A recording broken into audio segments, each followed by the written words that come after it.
Morning student. अपन पढ़ रहे थे प्राकृतिक वनस्पति में वन्यजीव। प्राकृतिक वनस्पति व वन्य प्राणी। कल अपन ने पढ़ा था प्राकृतिक वनस्पति क्या होती है, इसको प्रभावित करने वाले कारक पढ़ रहे थे। उसमें अपन ने धरातल पढ़ लिया था। दूसरा है जलवायु। जलवायु पढ़ रहे थे। जलवायु में अब पहला है तापमान।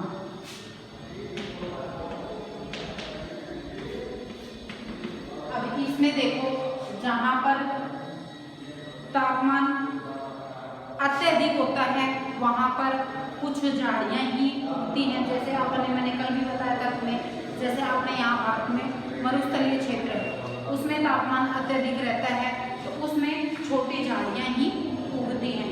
जबकि जो शीतोष्ण कटिबंध है उसमें अत्यधिक वनस्पति पाई जाती है, वन्यजीव पाए जाते हैं। उसके अलावा जो शीत कटिबंध है उसमें भी प्राकृतिक वनस्पति कम पाई जाती है या अलग प्रकार, क्योंकि बर्फ में भी कमी मिलती है तो यह तापमान प्रभावित करता है। अब देखो इसमें मैं पढ़ देती हूँ लाइन। वनस्पति की विविधता तथा विशेषताएं तापमान और वायु की नमी पर निर्भर करती हैं। हिमालय पर्वत के ढलानों तथा प्रायद्वीप के पहाड़ियों पर 915 मीटर की ऊंचाई से ऊपर तापमान में गिरावट वनस्पति के पनपने और बढ़ने को प्रभावित करती है। उसे उष्ण कटिबंध से उपोष्ण, शीतोष्ण और अल्पाइन वनस्पतियों में परिवर्तित करती है। अभी मैंने बताया ना, जैसे जहाँ पर सूर्य का प्रकाश ज्यादा पड़ता है वहाँ पे वनस्पति अधिक पाई जाती है। अब है इसमें देखो, दूसरा है सूर्य का प्रकाश। सूर्य का प्रकाश। अब इसमें देखो, किसी भी स्थान पर सूर्य के प्रकाश का समय उस स्थान के अक्षांश समुद्र तल से ऊंचाई, सूर्य का प्रकाश कैसे प्रभावित करता है, अक्षांश के द्वारा समुद्र तल से ऊंचाई, समुद्र तल से ऊंचाई। तीसरा है ऋतु पर, ऋतुओं पर। ठीक है। अब सूर्य का प्रकाश कैसे प्रभावित करता है प्राकृतिक वनस्पति को, कि जैसे अक्षांश के अनुसार सूर्य का प्रकाश, जैसे यह पूरी पृथ्वी है समझिए, इसमें भूमध्य रेखा है 0 डिग्री की। अब जो जो भूमध्य रेखा से ऊपर जाएंगे, अपन यहाँ ब्लू, तो भूमध्य रेखा से ऊपर जाएंगे सूर्य का प्रकाश कम होता जाता है और भूमध्य रेखा पर अत्यधिक सूर्य का प्रकाश पाया जाता है।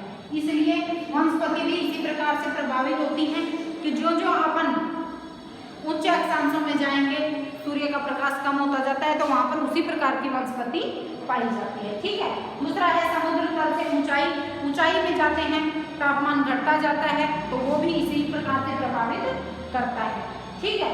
ऋतुओं के अनुसार भी वनस्पति में परिवर्तन होता रहता है। जैसे अब देखो, सर्दियों में अपन पेड़ पौधे अपने घरों में भी उगाते हैं या खेतों में होते हैं, तो ज्यादा सर्दी होने से या ज्यादा गर्मी होने से वो जल जाते हैं ना, तो उनके लिए जो मिक्स जो वो है तापमान और जो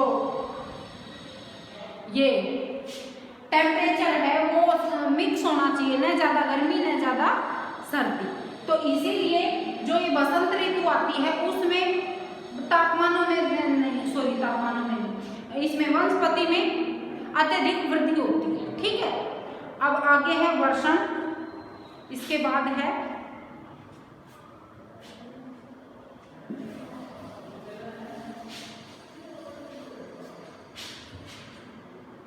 वर्षण या वर्षा। वर्षण में क्या होता है, देखो इसमें भारत में लगभग सारी वर्षा आगे बढ़ते हुए दक्षिण पश्चिम मानसून एवं पीछे हटते हुए उत्तर पूर्वी मानसून से होती है। यह तो अपने पिछले लेसन पढ़ा था कि मानसून के द्वारा ही भारत में वर्षा होती है, चाहे वो बढ़ता हुआ मानसून हो या मानसून की वापसी के द्वारा। अधिक वर्षा वाले क्षेत्रों में कम वर्षा वाले क्षेत्रों की अपेक्षा सघन वन पाए जाते हैं। अब यह तो तुम्हें पता है क्योंकि पानी के बिना तो कोई भी चीज उत्पादित होती नहीं है। तो जहाँ पर अधिक वर्षा होती है, अधिक वर्षा कहाँ होती है, जैसे अब ये भारत का है पश्चिमी घाट पे अधिक वर्षा होती है। उसके अलावा है उत्तर पूर्वी पहाड़ियों पर, अपने पूर्वी पहाड़ियों पर अधिक वर्षा होती है, तो वहां पर सघन वनस्पति पाई जाती है या अधिक वनस्पति पाई जाती है। ठीक है, अब क्यों पाई जाती है, क्योंकि वर्षा अधिक होती है इसलिए वहां सघन वनस्पति पाई जाती है। अब देखो, क्या आपने कभी सोचा है कि वन मनुष्य के लिए क्यों आवश्यक है? वन नवीनीकरण योग्य संसाधन है और वातावरण की गुणवत्ता बढ़ाने में मुख्य भूमिका निभाते हैं। ये स्थानीय जलवायु, मृदा अपरदन तथा नदियों की धारा नियंत्रित करते हैं। अब वन किस लिए महत्वपूर्ण है अपने यहाँ पे, ये तो है इसको प्रभावित करने वाले कारक। अब आगे अपन वनस्पति के बारे में पढ़ रहे हैं। अब वन है वो किस लिए वो है अपने लिए लाभदायक, कि देखो इसमें दे रखा जलवायु, मृदा अपरदन और नदियों की धारा। जलवायु, मृदा अपरदन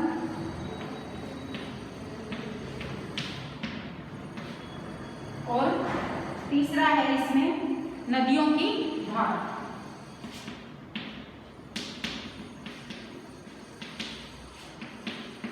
धारा को नियंत्रित करते हैं वन, ठीक है ना। वन जलवायु को प्रभावित करते हैं। अब जलवायु को प्रभावित किस प्रकार से कहते हैं, जैसे देखो वन के द्वारा ही अपना तापमान, वायुदाब सारे निर्भर करते हैं। क्यों? क्योंकि जहाँ पर अगर वनस्पति नहीं होगी, क्योंकि वन जो है, जो पेड़ पौधे हैं, वो जैसे अपने पिछले कक्षा में भी पढ़ा होगा आपने कि वन है, ये पेड़ पौधे हैं, अपने लिए गैस जैसे ऑक्सीजन गैस जो सांस लेने के लिए जरूरी होती है वो अपने पेड़ पौधों से ही प्राप्त होती है। और उनका भोजन मुख्यतः वो कार्बन डाइऑक्साइड ग्रहण करते हैं और ऑक्सीजन छोड़ते हैं। तो कार्बन डाइऑक्साइड से वातावरण संतुलित रहता है। ठीक है, अब मृदा अपरदन को, मृदा के कटाव को भी रोकते हैं ये वन। जहाँ पर सघन वन पाए जाते हैं वहाँ पर नदियों के द्वारा, वायु के द्वारा अपरदन बहुत ही कम होता है, तो इसलिए भी है। और नदियों की धारा को भी वन प्रभावित करते हैं। जहाँ अधिक वन होते हैं ना, उसमें बाढ़ और ये तब आती है तो उसको कंट्रोल कर लेते हैं ये जो वनस्पति है। ठीक है, अब देखो इसमें आगे ये मनोरम प्राकृतिक दृश्यों के कारण पर्यटकों को आकर्षित करते हैं। वनों के और क्या क्या ये लाभ ही पढ़ रहे हैं अपन, वनों के समझ लो, वनों के लाभ हैं यह पर्यटकों को, जहाँ पर अच्छे अच्छे बड़े बड़े वन क्षेत्र पाए जाते हैं, वो पर्यटकों को भी आकर्षित करते हैं सुंदरीय दर्शनीय स्थल के लिए। ठीक है ना। ये पवन तथा तापमान को भी नियंत्रित करते हैं, ये पवन व तापमान को। अब जहाँ पर अधिक वन पाए जाते हैं वहां पर न अत्यधिक तापमान होता है और न ही बहुत ही कम तापमान होता है, संतुलित बनाए रखते हैं और दोनों की दिशा को भी है वन प्रभावित करते हैं। ठीक है, वर्षा लाने में भी सहायता करते हैं वन। इनसे मृदा को जीवाश्म मिलता है और वन्य प्राणियों को आश्रय। अब मृदा को जीवाश्म किस प्रकार से मिलता है, जैसे वनों में जो पेड़ पौधे होते हैं उनसे जो पत्तियां और फल फूल जो टूट कर नीचे गिरते हैं ना, वो मिट्टी में मिल जाते हैं और मिट्टी में मिलकर वो खाद के रूप में काम करते हैं, मतलब मिट्टी की उर्वरा शक्ति बढ़ाते हैं। तो इसलिए यह मृदा को जीवाश्म मिलता है, उनको वो सड़ गल जाते हैं ना दबकर मिट्टी में, तो वह पोषकता प्राप्त करते हैं, पोषकता देते हैं इस मिट्टी को। अब आगे है और वन्य प्राणियों को आश्रय। अब वन्य प्राणियों में क्या आएगा, जैसे बड़े बड़े जानवर हैं। आप देखो अधिक जनसंख्या बढ़ने से वन नष्ट होते जा रहे हैं ना अपने यहाँ, तो उससे क्या फर्क पड़ रहा है कि जो कुछ प्रजातियां हैं, जैसे पहले हाथी, घोड़े, ये शेर, चीता, भालू, जो वन थे उनका निवास स्थान, वन। अब ये वनों को ही नष्ट कर दिया तो वो रहे क्या, क्योंकि प्राकृतिक आवास जमीन का नष्ट कर दिया तो ये प्रजातियां भी अब धीरे धीरे लुप्त होती जा रही हैं, खत्म होने के कगार पर अब आ रही हैं। जैसे पहले शेर होते थे, चीता होते थे, तो ये वन्य प्राणी जो थे जंगलों में रहने वाले, ये क्या करते हैं, अपने पूरा पारिस्थितिकी जो तंत्र है, पूरा पर्यावरण है, इसमें संतुलन स्थापित करते हैं। जैसे एक जीव है वो दूसरे जीव का, आपने पिछली कक्षा में पढ़ा था ना, वो जीव के खाद्य श्रृंखला में, तो एक जीव दूसरे का भोजन होता है जिससे पर्यावरण संतुलित होता है। अब जैसे देखो, अपने पहले कोई जानवर मर जाता था गाँव में, कोई पशु मर जाता था, उसको गाँव के बाहर डाल देते थे, तो बड़े बड़े पक्षी नुमा आते थे, उनकी इतनी बड़ी बड़ी चोंच होती थी, बड़े बड़े पैर होते थे, जिनको चीज बोलते हैं या क्या बोलते हैं क्षेत्रीय भाषा में, तो वो आते थे और वो क्या करते कि 2 दिन में ही उस पक्षी को खा के और चले जाते थे। तो न तो पर्यावरण प्रदूषित हुआ, वहाँ का आसपास का वातावरण प्रदूषित नहीं हुआ, क्योंकि वो उनका भोजन था। जैसे पशुओं को खाना, पशु को जो थे वो उन पक्षियों का भोजन था, तो इससे पर्यावरण संतुलन बना रहता था। लेकिन अब धीरे धीरे ये वन नष्ट हो रहे हैं, उनका जो प्राकृतिक आवास है वो धीरे धीरे नष्ट हो रहा है, जिससे अब यह पर्यावरण असंतुलित हो रहा है। ठीक है ना। अब भारतीय प्राकृतिक वनस्पति में कई कारणों से बहुत बदलाव आया है, जैसे कि कृषि के लिए अधिक क्षेत्र की मांग। अब पहले तो क्या था कि प्राकृतिक वनस्पति तो मैंने तुम्हें बताया था प्रकृति के द्वारा जो अपने आप उत्पादित होती है, लेकिन अब उसके लिए क्योंकि उत्पादित कब होगी तब जगह मिलेगी उसको। अब अधिक जनसंख्या बढ़ने से यह जो प्राकृतिक वनस्पति है धीरे धीरे नष्ट होती जा रही है, क्योंकि जनसंख्या बढ़ने से जैसे जो पहले जंगल, बड़े बड़े जंगल होते थे, उनको साफ कर करके अब लोगों ने कृषि क्षेत्र बना दिए हैं, आवासीय क्षेत्र बना दिए हैं, तो उनके लिए अब जगह नहीं है। जैसे कि कृषि के लिए अधिक क्षेत्र की मांग, उद्योगों का विकास करते हैं, तो उद्योग स्थापित कर देते हैं जंगलों को साफ करके, शहरीकरण की परियोजनाएं और पशुओं के लिए चारे की व्यवस्था का वन्य जीव क्षेत्र अब कम होता जा रहा है।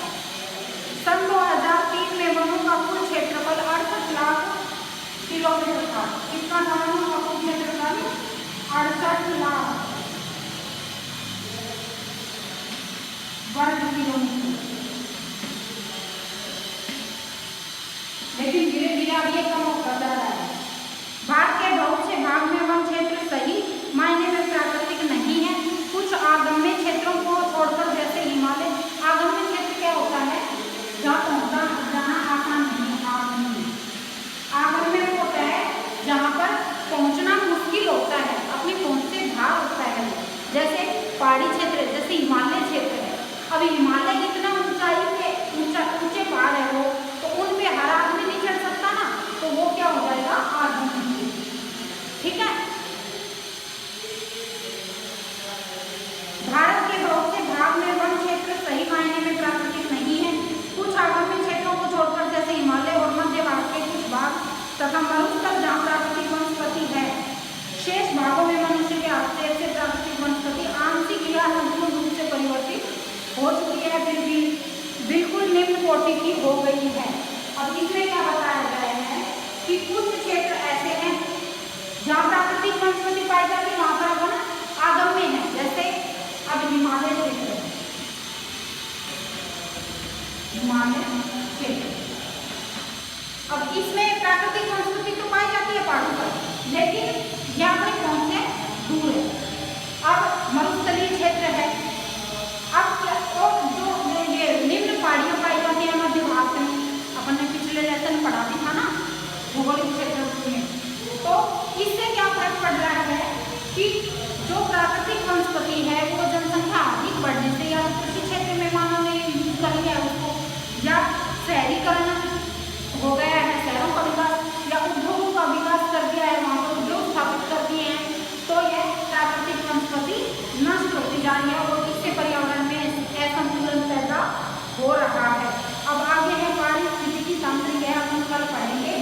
अगर इसमें कुछ समझ में नहीं भी आया, आज अपन ने पढ़ा है इसमें प्राकृतिक वनस्पति को प्रभावित करने वाले कारकों में कल पढ़ा था धरातल, आज पढ़ा है जलवायु, उसके बाद जलवायु में है तापमान, सूर्य का प्रकाश और वर्षा।